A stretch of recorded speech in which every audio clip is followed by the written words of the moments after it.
I don't think that we have discussed about it. Sorry for my ignorance. Maybe because of Exit gate. connection lost in between.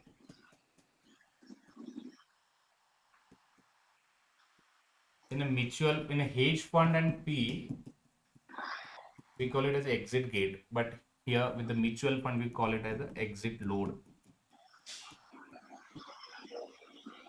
Exit load. In in a mutual fund, we call it as Load a or exit loan. load. Right. In a private equity, we call it as a entry gate.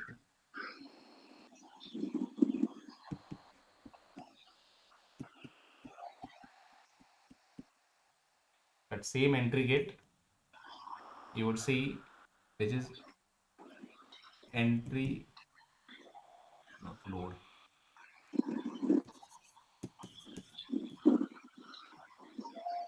entry load in mutual. So what it means, this is related with the expenses.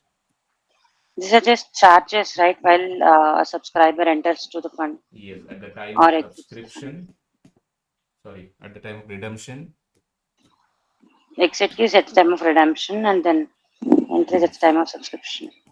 But entry load still exists, Sivaraj? Like, Hmm? Redemption and subscription. Yes, go ahead. What are you saying?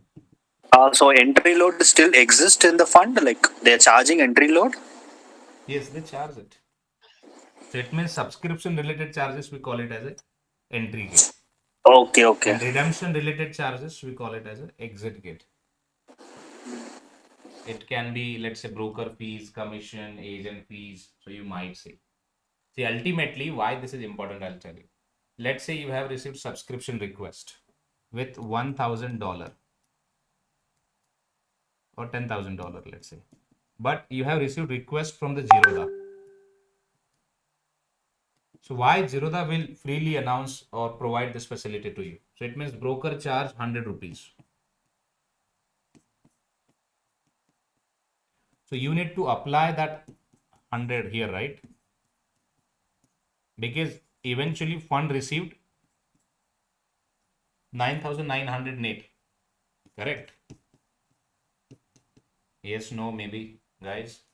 Yes, yes. Yes, And yes. that's what you need to so you would see other different expenses also. So it means subscription related expenses, you can say entry gate expenses, broker fees, maybe legal or any initial onboarding fees. If you see, that also fund will apply, right?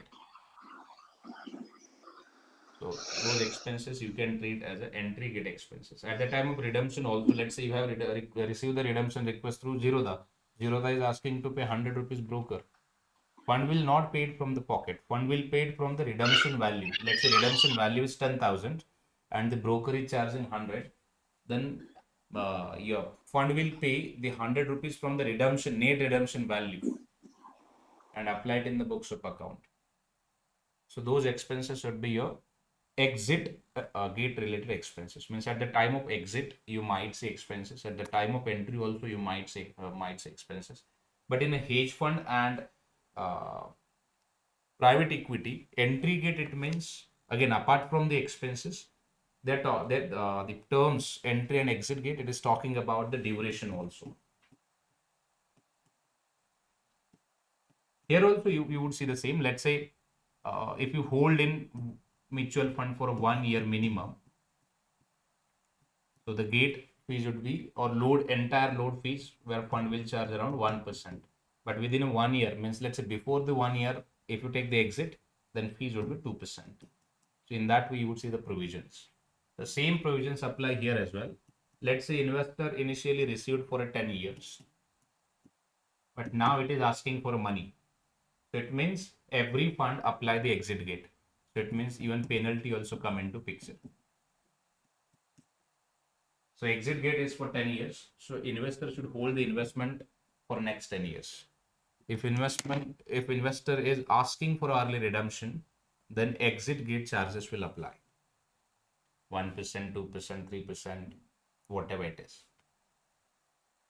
Share transfer fees, subscription fees, transfer agency fees, accounting fee, you would say a number of expenses, penalty, agreement cost, legal cost, that all will be calculated and charged to the investor. That becomes exit gate charges. Okay. Okay, sure. So what assignment do we need to prepare on this one? So I